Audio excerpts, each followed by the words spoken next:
Alors bonjour chers souscripteurs de la Nouvelle France Libre.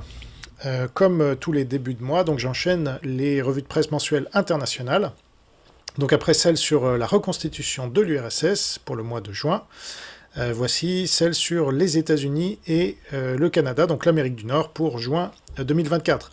Donc un des événements majeurs, c'est donc ce débat qui a eu lieu donc assez bizarrement avant la nomination du candidat républicain Donald Trump au poste de candidat officiel. Et donc c'était peut-être un coup des démocrates pour montrer que Biden n'est plus en mesure de diriger les États-Unis et donc désigner un autre candidat, puisqu'en effet, pendant le débat, il n'a pas été à la hauteur, et il avait l'air cadavérique, le regard dans le vide, et incapable de répondre à certaines questions, en se contredisant, en disant n'importe quoi.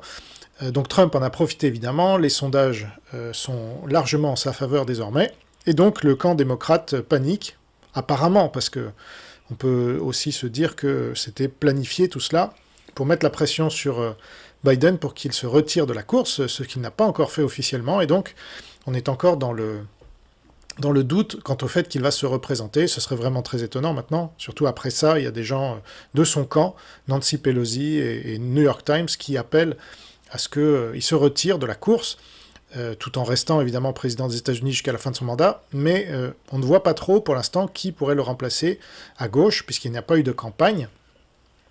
C'est Biden qui est donc celui qui a reçu le plus de voix, mais c'est possible avant, je crois, août, mais ça devient urgent. Donc on le saura dans les semaines qui viennent. En attendant, Trump caracole dans les sondages, enfin caracole, disons il a repris un peu d'avance, ça reste serré, et en fonction de son opposant, eh bien, on saura s'il a une chance de l'emporter ou pas, parce que la gauche est dominante dans les médias aux États-Unis, alors moins qu'en France, mais dans la culture, Hollywood et compagnie, c'est assez dominant, donc on verra si Trump réussit à refaire le même coup de 2016.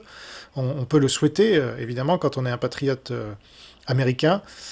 Quand on est un patriote français, ça devient compliqué avec toutes les déclarations qu'il a faites contre l'OTAN, et puis pour TikTok. Alors, on peut se rassurer en disant que c'est par rapport à la campagne, il a besoin de TikTok, et donc il ne va pas critiquer TikTok au moment où il a besoin des votes, notamment des plus jeunes.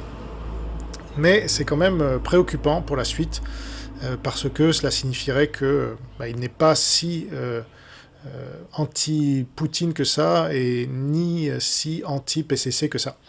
Donc à suivre, et les élections évidemment seront déterminantes pour le reste du monde, cela vient en même temps, ou quasiment, que des élections en Angleterre et en France, comme vous le savez. Donc là, c'est le grand chelem, les 3 pays membres du Conseil de sécurité de l'ONU face à la Russie et à la Chine, qui sont en période électorale, donc déstabilisés, et c'est ce qui me fait dire qu'il peut y avoir des mauvaises surprises, notamment pendant les JO. On verra.